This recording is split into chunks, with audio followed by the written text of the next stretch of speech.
Hello students, তোমালোকে ইতিমধ্যে নিশ্চয় গম পাইছা যে আসাম হায়াৰ সেকেন্ডাৰী এডুকেশন কাউন্সিলে পেন্ডেমিক কোভিড-19 ৰ কাৰণে 2021 ত যিখিনি ষ্টুডেন্টে হায়াৰ সেকেন্ডাৰী ফাৰ্স্ট ইয়াৰ আৰু সেকেন্ড ইয়াৰ এক্সাম দিব তেওঁলোকৰ সুবিধাৰ কাৰণে সিলেবাস 30% ৰিডিউস কৰা বুলি কৈছে। তো আজিৰ ভিডিওটোত আমি চাম যে হায়াৰ সেকেন্ডাৰী সেকেন্ড ইয়াৰৰ ফিজিক্সত কি টপিক ডিলিট কৰিছে আৰু কি টপিক আমি একচুয়ালি পঢ়িব লাগিব। সো এতে বহুতখিনি ষ্টুডেন্টৰ কনফিউজন এটা হৈছে যে তেওঁলোকে বহুতে ধৰিব পৰা নাই যে একচুয়ালি কি ডিলিট কৰা হৈছে আৰু কি আমি পঢ়িব লাগিব। তো মই এই ভিডিওটোৰ যোগেদি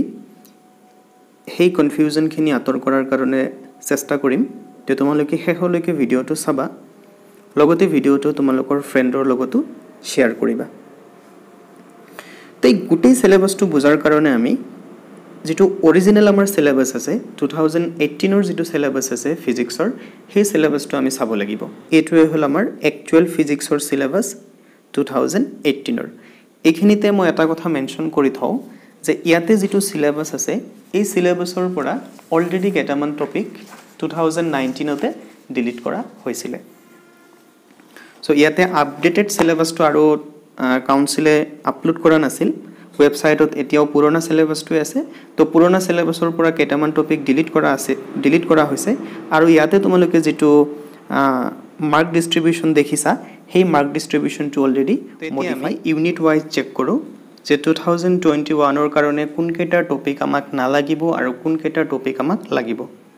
সো ইউনিট 1 হল আমাৰ ইলেক্ট্ৰোস্ট্যাটিক্স। ইয়াতে দুটা চ্যাপ্টাৰ আছে, চ্যাপ্টাৰ 1 আৰু চ্যাপ্টাৰ 2। তো চ্যাপ্টাৰ 1 ৰ পৰা এটা টপিক এবাৰ ডিলিট কৰা হৈছে,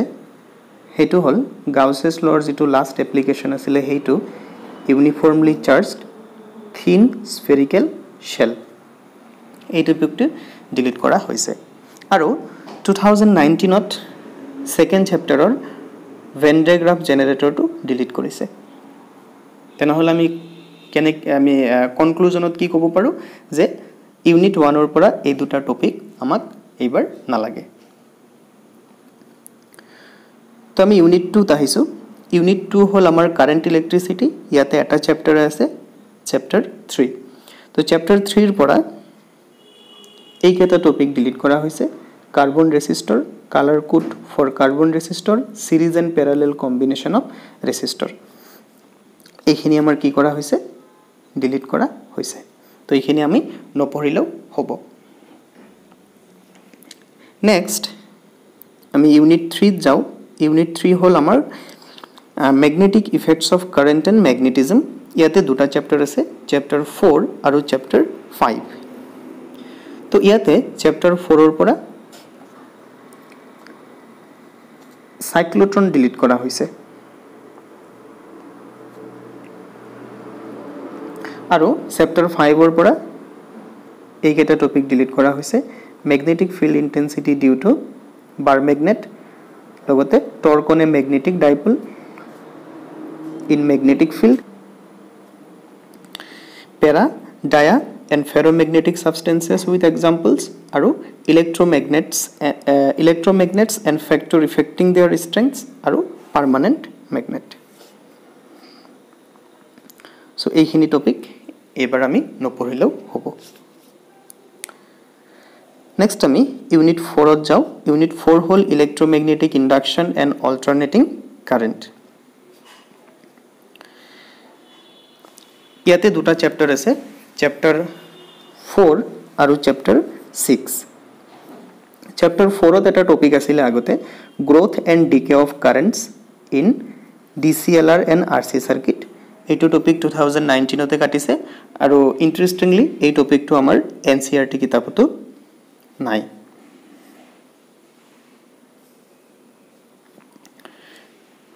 তাৰ পিছত তেনেহলে এইটো আমাৰ কাটা হল। তাৰ পিছত 7 চ্যাপ্টাৰৰ পৰা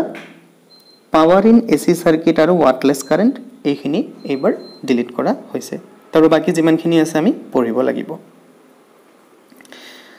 ইউনিট 5 ত আমি আহিছো ইলেক্ট্ৰোম্যাগনেটিক ওয়েভস। ইয়াতে এটা চ্যাপ্টাৰ আছে, হেতু হল চ্যাপ্টাৰ 8 ডিসপ্লেসমেন্ট কাৰেন্ট, এইবাৰ ডিলিট কৰা হৈছে। সো ডিসপ্লেসমেন্ট কাৰেন্ট এইখিনি আমি পঢ়িব নালাগে। আৰু বিশেষ ইয়াতে একো ডিলিট কৰা হোৱা নাই নেক্সট আমি আহিছো ইউনিট 6 ইউনিট 6 হল আমাৰ অপটিক্স ইয়াতে দুটা চ্যাপ্টাৰ আছে চ্যাপ্টাৰ 9 আৰু চ্যাপ্টাৰ 10 আৰু এটো হল আমাৰ আটাইতকৈ ডাঙৰ ইউনিট তো ইয়াতে তোমাৰ ৰিফ্লেকশনৰ বস্তুখিনি নাই তো এইখিনি তোমাৰ নাই প্ৰথমতে ৰিফ্লেকশন অফ লাইট স্ফেৰিকেল মিৰৰ্ছ আৰু মিৰৰ ফৰ্মুলা ৰিফ্লেকশনৰ পৰা গোটেইখিনি বস্তু আমাৰ আছে তো ইয়াতে স্ক্যাটাৰিং অফ লাইট এটো এবাৰ কাটা হৈছে স্ক্যাটাৰিং অফ লাইট ইয়ালৈকে কাটা হৈছে লগতে 2019 ত human eye image formation and accommodation correction of eye defects এইখিনি বস্তু অলৰেডি ডিলিট কৰা হৈছে 2019 ত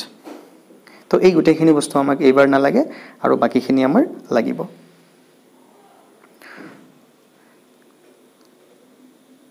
নেক্সট তেখিনি মই ৰে অপটিক্সৰ কথা কলো নেক্সট আমি চাম যে ওয়েব অপটিক্সৰ পৰা কোনখিনি টপিক ডিলিট কৰা হৈছে সো ৰে অপটিক্স আৰু ওয়েব অপটিক্স ইউনিট এটাই তো ওয়েব অপটিক্সৰ পৰা তোমাৰ ডিলিট কৰা হৈছে resolving power of microscope resolving power of microscope and astronomical telescope তাৰ পিছত লাষ্টৰ এই গোটেইকেইটা টপিক লাষ্টৰ টপিক এটা ডিলিট কৰিছে ৰিজলভিং পাৱাৰ অফ মাইক্ৰোস্কোপ আৰু টেলিস্কোপৰ পৰা বাকি গোটেইখিনি বস্তু আমাক লাগিব ওয়েব অপটিক্সৰ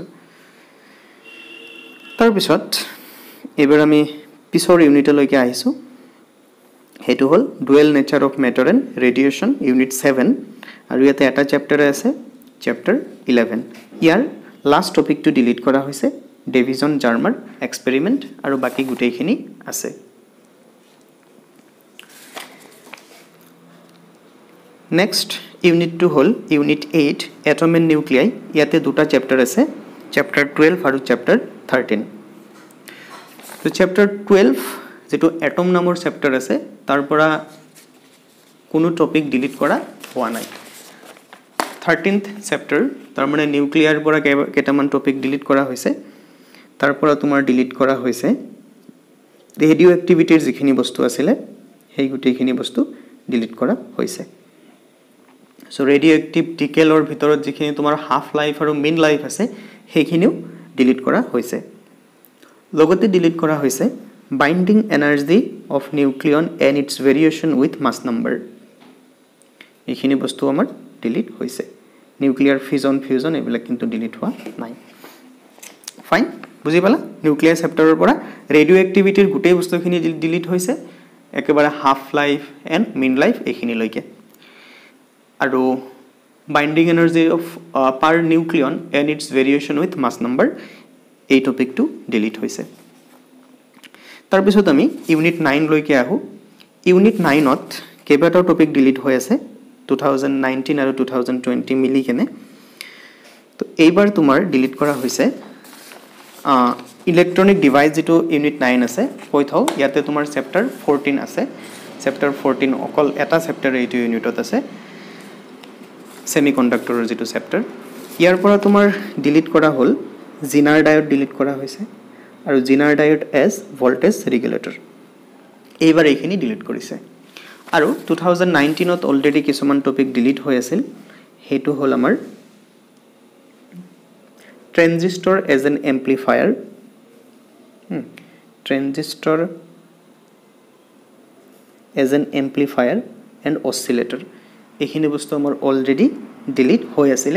লগতে ট্ৰানজিস্টৰ এজ এ সুইচ তো এজ এ হল এইবাৰ আমাৰ কি নালাগে এটো চ্যাপ্টাৰৰ পৰা জিনাৰ ডায়োডৰ একো আমাক নালাগে লগতে ট্ৰানজিস্টৰ এজ এন এম্প্লিফায়াৰ আমাক নালাগে ট্ৰানজিস্টৰ এজ এন অসিলেটৰ নালাগে আৰু ট্ৰানজিস্টৰ এজ এ সুইচ এই গোটেইখিনি আমাক এইবাৰ নালাগে এতিয়া আমি লাষ্ট চ্যাপ্টাৰটো লৈকে আহিছো তো লাষ্ট চ্যাপ্টাৰটো অলৰেডি সিবিএসইৰ পৰা কাটি দিছে কিন্তু কাউন্সিলে এটো চ্যাপ্টাৰৰ বিষয়ে একো কোৱা নাই যেটো আমাৰ কমিউনিকেশন সিস্টেম আছে এটো চ্যাপ্টাৰ ডিলিট কৰা নাই এতিয়ালৈকে যদিও সিবিএসই ডিলিট কৰিছে এটো চ্যাপ্টাৰত এইবাৰ কোনো টপিক কাটা নাই কিন্তু 2019 ত কেইবাটাও টপিক ইয়াতে ডিলিট কৰিছে হেইকেটা হল আমাৰ production and detection of an amplitude modulated wave so দেখাত সৰু হলো ইয়াতে বহুতখিনি কথা আছিল সেই গুটেইখিনি 2019 ত ডিলিট কৰিছে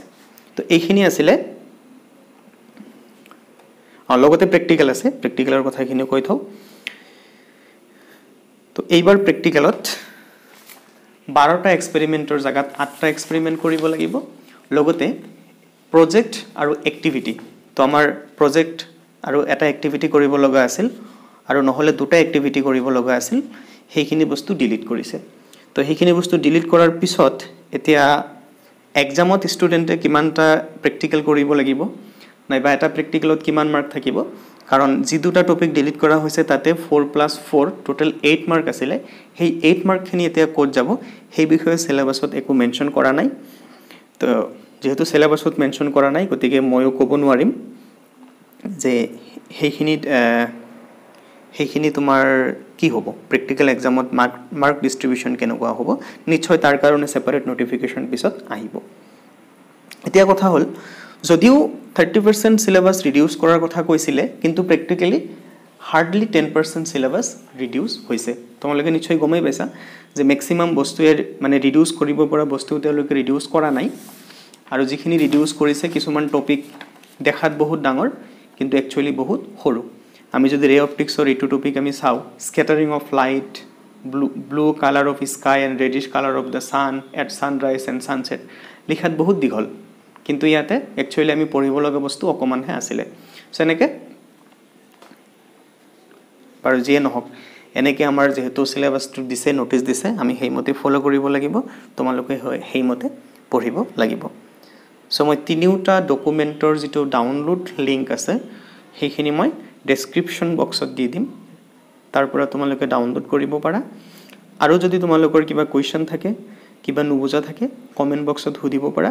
লগতে এই ভিডিওটো তোমালোকৰ যদি কোনোবা সায়েন্স ষ্ট্ৰীমৰ ফ্ৰেন্ড আছে সেকেন্ড ইয়াৰৰ তেওঁলোকৰ লগতো শেয়াৰ কৰিব পাৰা যাতে তেওঁলোকৰ যদি কিবা কনফিউজন থাকে সেই কনফিউজনখিনি আতৰাব পাৰে Thank you for watching the video and listening to me.